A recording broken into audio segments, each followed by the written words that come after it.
Hello friends, let's go ahead and talk a little bit about creating a gauge swatch. Our particular pattern does not have one because it's not really important. You're basically going to be creating this knit coffee sleeve, but it doesn't matter if it's a little bit wider or longer than you need, because you're going to create it around the particular cup that you're going to use it for, or you're just going to create a standard size that anyone can use, and it's stretchy. So for our project, gauge is not important very much, like at all. But for things like hats and clothing, socks, and things like that, your gauge is super important. So I'm going to use this example that I have. This is a pattern by, her name is Amanda Morse. You can purchase her bonnets on Etsy. Her store is called Knit in the Womb Designs. She has really super easy to read patterns. Obviously I can't share with you her pattern because it's a copyright, and you should totally support her. But I'm going to show you the first page of her pattern and what some of the, now I've made some crappy little notes here when I was first learning, but I want you to look at, this is what a regular pattern sometimes does for different projects. So this is a bonnet. It's the Fountain Bonnet by Amanda Morse, Knit in the Womb Designs. Again, you can go look at her on Etsy. She tells you here, the materials, what you needed, worsted weight yarn. That's why I chose this, is because it's working with the tools that we're using for our project. So we have worsted weight yarn, and then she uses, excuse me, number 8, which is 5mm straight needles, which is also what we're using. So that's why I use this. Now, I went ahead and created our gauge swatch because I don't think you want to sit here and watch me knit for, 20 minutes. So I didn't. So I went ahead and created that ahead of time. But I'm going to explain to you how to do it. So here's the gauge. It says 4 stitches per inch in stockinette stitch. And here she's saying too, gauge is very important because, one, you're creating this beautiful bonnet. And this is an intricate pattern. But you have to kind of do this first to make sure that your gauge is going to match up with the specs for your item. Now, I'm going to show you how to create a gauge swatch. So basically, for 4 inches on 4 inches with worsted weight yarn, you cast on 20 stitches. So that's the first thing you're going to do. You're going to get your yarn, you're going to get your needles, and you're going to cast on 20 stitches, okay, using the long tail cast on. Then you're going to stockinette stitch, which is knitting and purling, knitting and purling, until you get to a 4x4 swatch, okay? And then you're just going to cut your yarn, cut your tail, and then you're done, okay? And we're going to talk about weaving in ends here in a minute. So basically, for our swatch and for our gauge, we are going to use, I use this one for my smaller projects, and then I use my measuring tape for my bigger thing. So this is my swatch. I'm going to put it out here like this. Now I kind of go somewhere in the middle, and then these little V's right here, each V is 1 stitch, okay? So you can take the beginning of your measuring tape and just put it to the very front of that stitch, okay? So now we're going to count how many stitches are in 1 inch, okay? So I'm starting here. We're going to count 1, 2, 3, 4, okay? So I've got 4 stitches per inch. That's my gauge. And if you want to go, you can move it around to double check. Always, always, always double check your stitch count. Okay, so again, I'm instead of starting at the beginning, I'm gonna go between 1 and 2 inches, and I'm just gonna check here, okay? So I'm going to start at the beginning of a stitch, You remember the V's are 1 stitch. So at the very beginning, we line that up. 1, 2, 3, oh, I'm sorry. 1, 2, 3, 4. Okay, on this one, it looks like I'm actually at maybe 4.5 stitches per inch. Okay, so I'm gonna just move it around and just keep doing this until you get like an average, because you know your stitches are gonna vary a little bit because the yarn varies and things just happen. So again, we'll go back to 1 to make this easier for the video. Go to the widest part of the stitch. Okay, we're gonna start here at the very beginning of this stitch. 1, 2, 3, 4. Yeah, and it looks like I'm at like 4.5 stitches. So if I wanted to, I could go up to maybe an 8.5 knitting needle or even a 9 to make it, because this pattern, she wants us to have 4 stitches per inch. Okay, so if I was going to get picky, I might go up a half a mil or a half size in my knitting needles to kind of make the stitches just a hair bigger and get them. And then I would do another swatch. So I would maybe go up to the 8.5 millimeter, or I'm sorry, oh good Lord, the 5.5 millimeter. And then I would redo a swatch of the same size, and then I would, you know, do the same thing and count.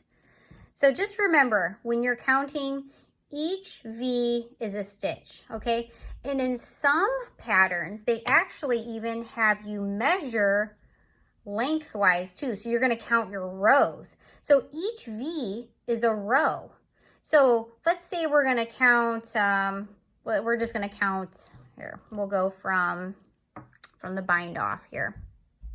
So we're starting way up here. This is our first V, and we're gonna count how many V's are in, let's say 2 inches.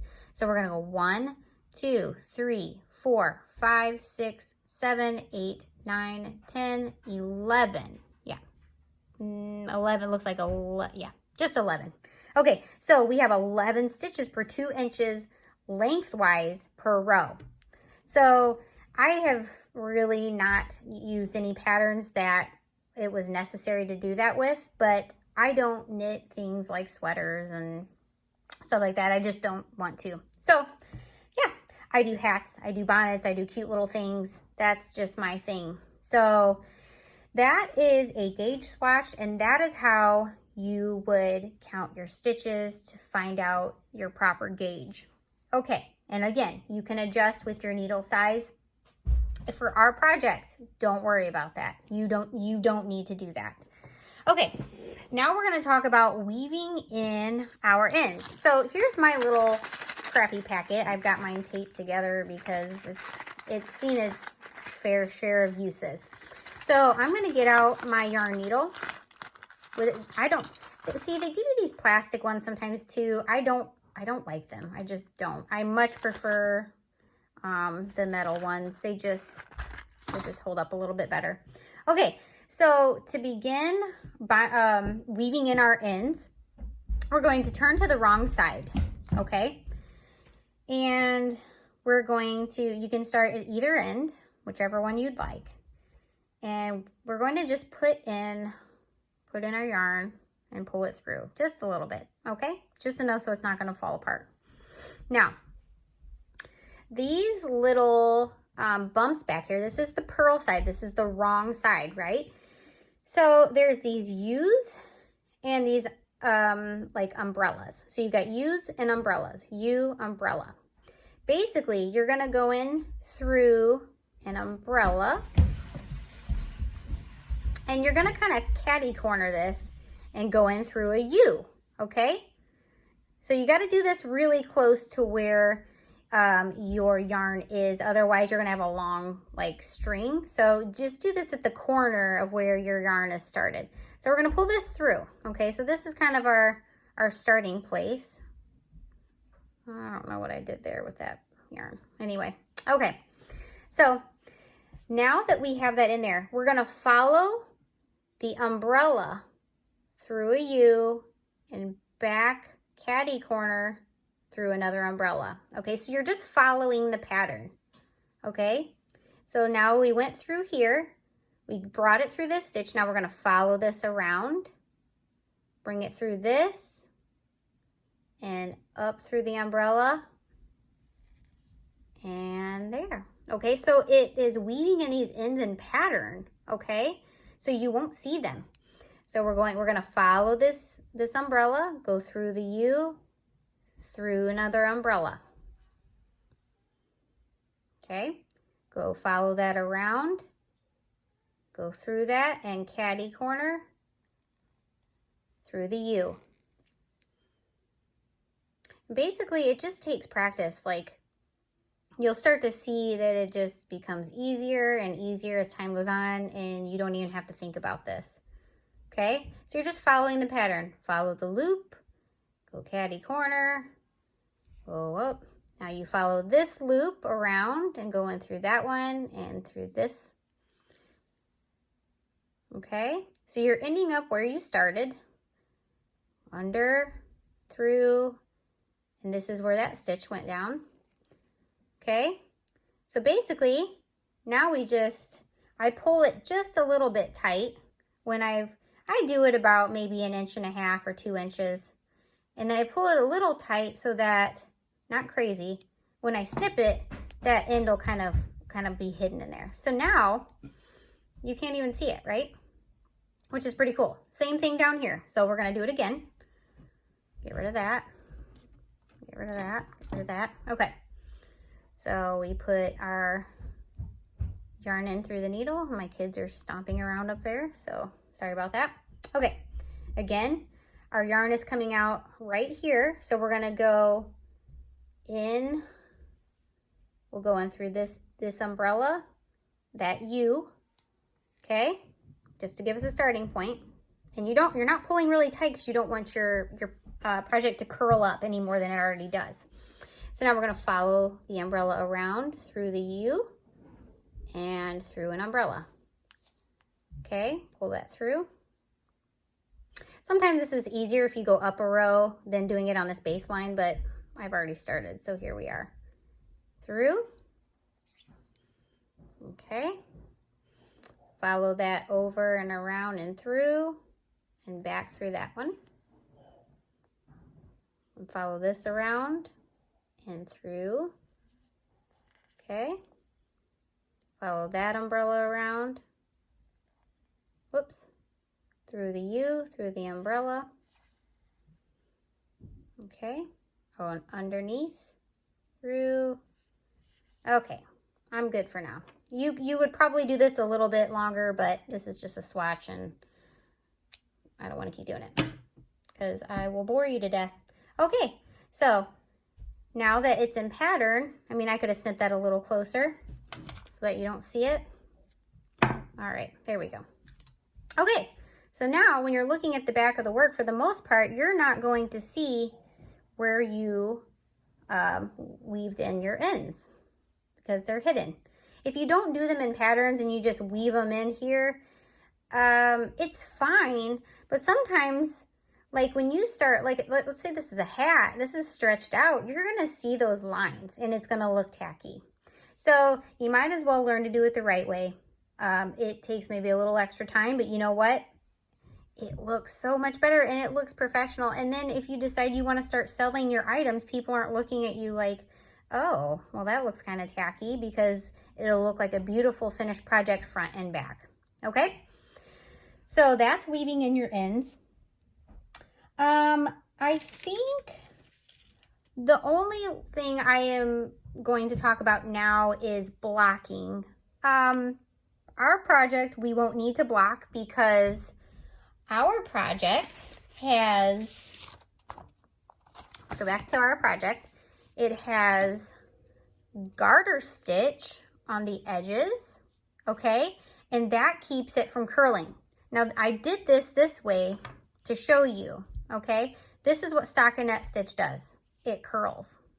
For hats and things like that, I really don't care because it's stretched over your head and you don't notice that anyway. And plus, there's usually a ribbing, you know, at the beginning. But like for bonnets and stuff, this is a more intricate pattern. But for a regular knit bonnet, I don't care because when I pull it tight around the baby's, you know, head, or not super tight, but you know, you tie it and it kind of brings that down. So, but for items, let's say this was a pot holder, you would not want to give it to somebody like that. So what you need to do, you need to get this wet. You would spray it with water. So if you have a spray bottle or if you have a steamer, just be careful with certain fibers and steam. You don't want to damage your fiber, but get it wet. You can even soak it like in the sink or in a bowl and just get it saturated and then gently wring it out, you know, not anything too crazy because you don't want to disfigure it and misshapen it. So when you're done, you're going to get, I don't have one because like I said, I don't normally block, but have you ever seen those puzzle pieces that are like foam mats for working out, or kids puzzles? Like they have ABCs and they're foam block puzzle pieces. Those are totally fine and what most people use, but you can use any type of foam. So let's pretend I have a piece of foam here. And after it's wetted down and you've wrung it out as best you can even dab it with a towel. If you don't want to wring it, just put it in between a towel and just kind of push it together and squeeze out any excess water that you can. But then you just take your pins around and you pin it down. So basically, your wet project here, you would take the edges. Now, T-pins work better than straight pins because they kind of come in and hold knit projects a little bit better than this. And pretend this is foam, guys. We're not going to do it on a table, but you would just do this all the way around. And then when it dries flat and it's not curled. So you just go all the way through and you do this all the way around and then it dries flat. So that's what blocking is. And for our project, you won't need to do it, but I wanted you to know for future projects, if you want it to stop curling, do that. Now, when you create a swatch for a project that you're doing, like this one, it told us to create a stockinette swatch. Even though this isn't stockinette stitch up here, it's telling us to do our gauge and stockinette stitch so that we know how to adjust our needle size. What you can do is you can do a garter stitch. So you would knit and purl, and then for the edging, you would knit, purl, and then, let's see, knit, purl, and then you would do that all along so that the edges are the garter stitch, just like our pattern here. That way it's not curling up. So if you don't want it to curl like this for your swatch, for me, I don't care. I can just flatten it out. It's not a big deal. But if that bugs you, totally do a garter stitch on your edges and it'll keep it straighter. Okay, I think that kind of wraps up our video lesson for today. We are going to get started on our project the next time. And I'm super excited because then we can actually take everything you've learned and put it to practice and make our cute little coffee sleeve. So please just practice your knit stitches, practice your purl stitches, practice casting on, practice binding off, practice weaving in your ends, okay? That's what you need to do. And I know it seems a little overwhelming, but you will get it, I promise. And I will see you guys next time. Be sure to subscribe. That way you're staying up to date on all of the videos and tutorials. And I will see you guys soon.